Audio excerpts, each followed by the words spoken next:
Annual reports are used by potential investors, government bodies, banks, and other institutions who have an interest in the business.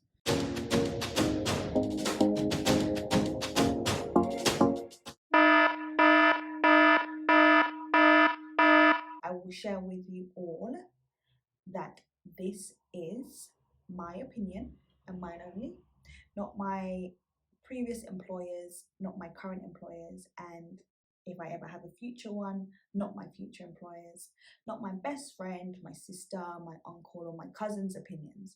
They're all mine, not my mum's or my dad's, as in it's all mine, okay? So let's get into this video. Hey everyone, welcome back to my YouTube channel. My name is Morvialee, and this is a space that's all things work, life, parenthood, harmony. And I put harmony in the end because I don't believe in balance, but I believe in working or making everything work for you.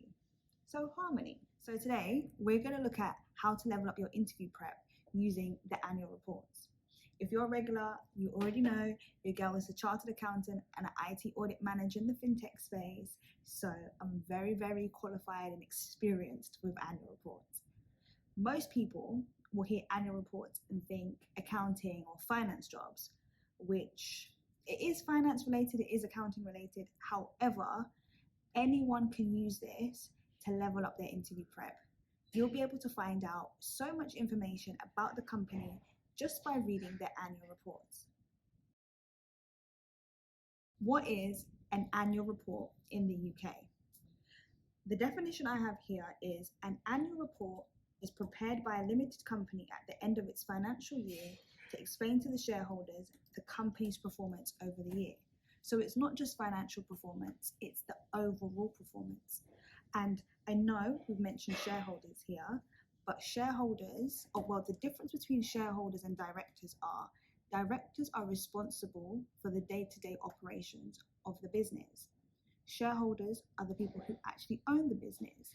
So the report that they're going to be giving is going to have all the information that the shareholders need to know because they need to understand what's going on with their investment.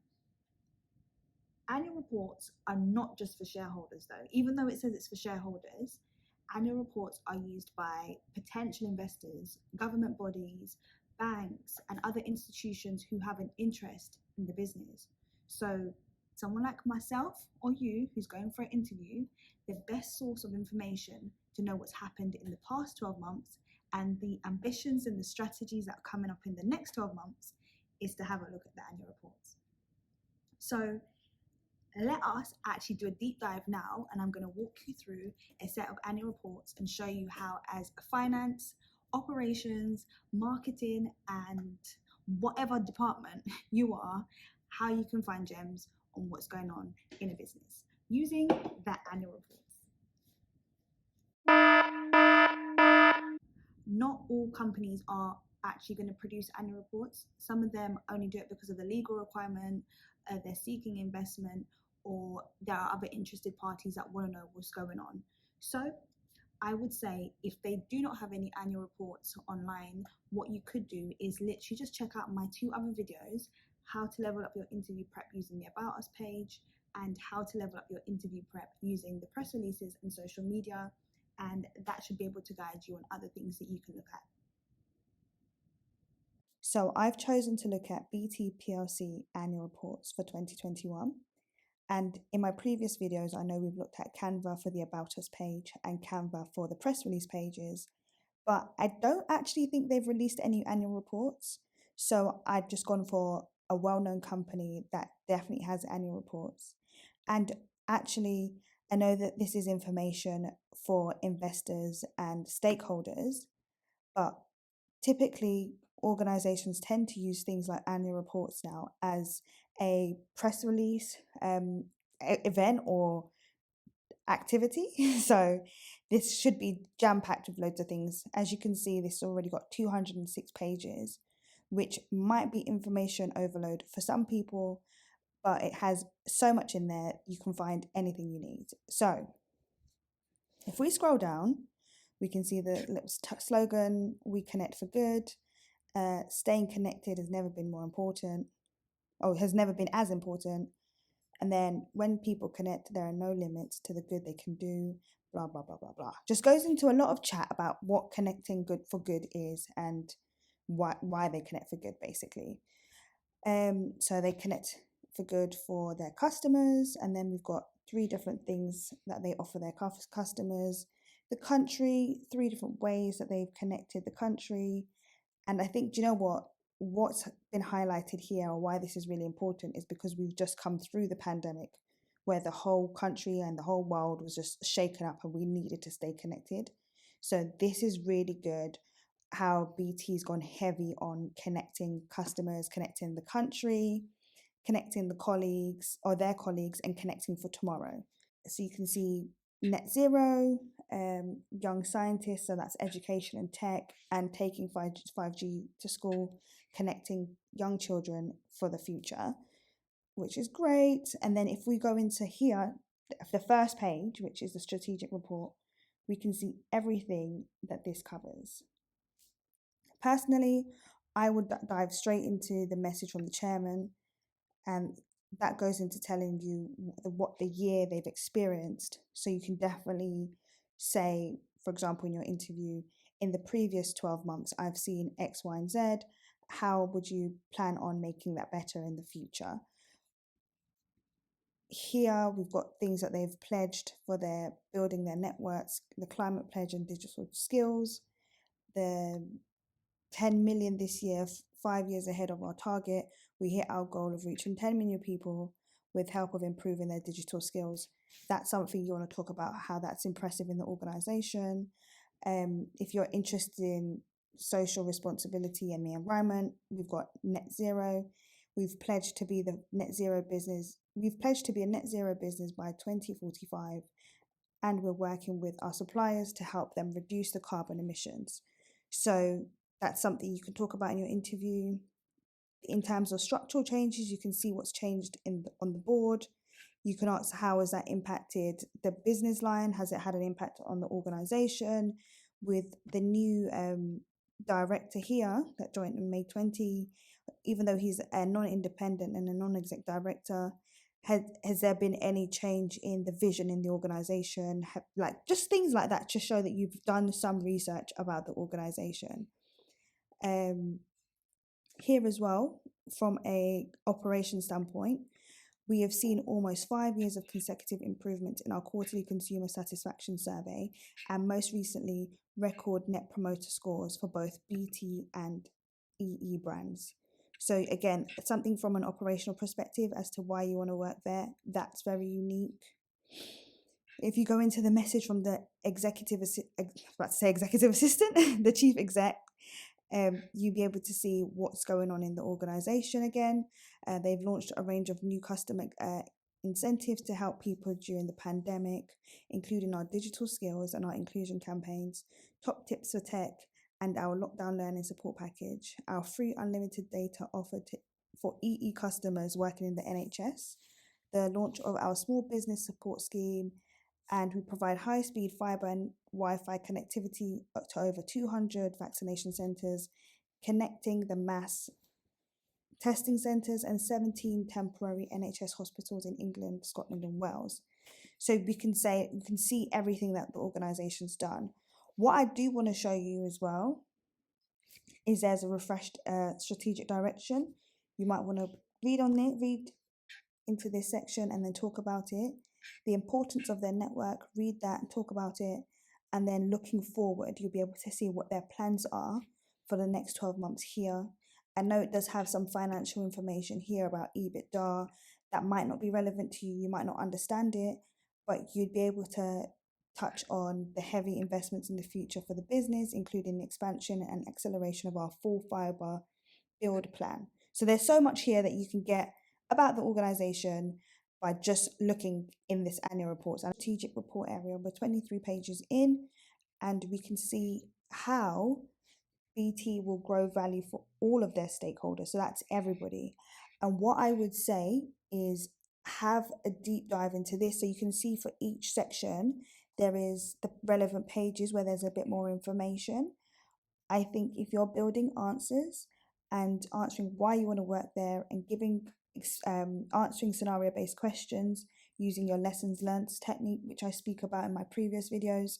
I definitely think this is what you need to focus on, because at the end of the day, BT or whatever organization you're going for has a goal and they want to grow their value. And so, for example, grow their value to all of their stakeholders. This is where you'd find the information that will tell you what they're doing. So then all you have to do is work backwards and say, okay, cool. So technologically, we're building the best coverage network. We'll keep investing in full fiber, 5G network capabilities and extend access. We want to build the best, most reliable coverage network to help our customers do more. So if you're going for an operation business or an operational role or project management role, I would say investing in full fiber 5G network capability. As a project manager, I need to ensure that all of the staff are well equipped on this. And although the industry is ever changing, always growing, as a project manager, I need to ensure that things are being delivered on time so that we're able to build the best coverage network, providing full fiber 5G, etc., etc. So you just take this information and mold it into your answers. And also, like I said in my article, I hope you've read it. Like I've said in my article, drop little bits of your knowledge in the right place. So drop in these things randomly, but not randomly, strategically in your interview. It will show that you're well researched and you have a lot of information, which will level up your interview prep. This is a document that's 206 pages, so we don't have enough time to go through it all today. But I'm just going to quickly skim through and show you that there's loads of information around how the regions which BT is in 160 towns and cities with 5G.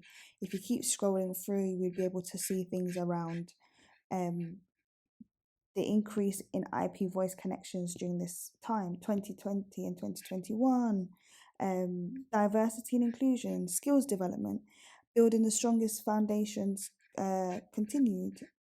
We've got pay and benefits, workspaces, gender gap, information around HR things here. We've got standout customer experiences and how they provide that. We've got information on BT Sport, 5G network, gaming. There is so much: Zoom meeting, security, network solutions, and we're on page 32. And if I quickly scroll down, because to be honest, when it comes to the accounting and finance pieces, this is not even it. Hold on, let me see if I can find this. Probably further down. Control find. Let's see. Control find account.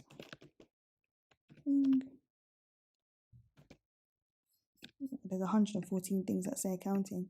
All right, cool. So we've got some information here. The summarized balance sheet. So you can always talk about the changes in the balance sheet. Obviously, we've had a black swan event, which is the pandemic. So things are not going to be as great. But look, as you can see, the cash generated from operations is a little bit lower, but you can talk about how impressive that is. And it probably is a result of all those extra schemes that they've created to ensure that everyone's connected.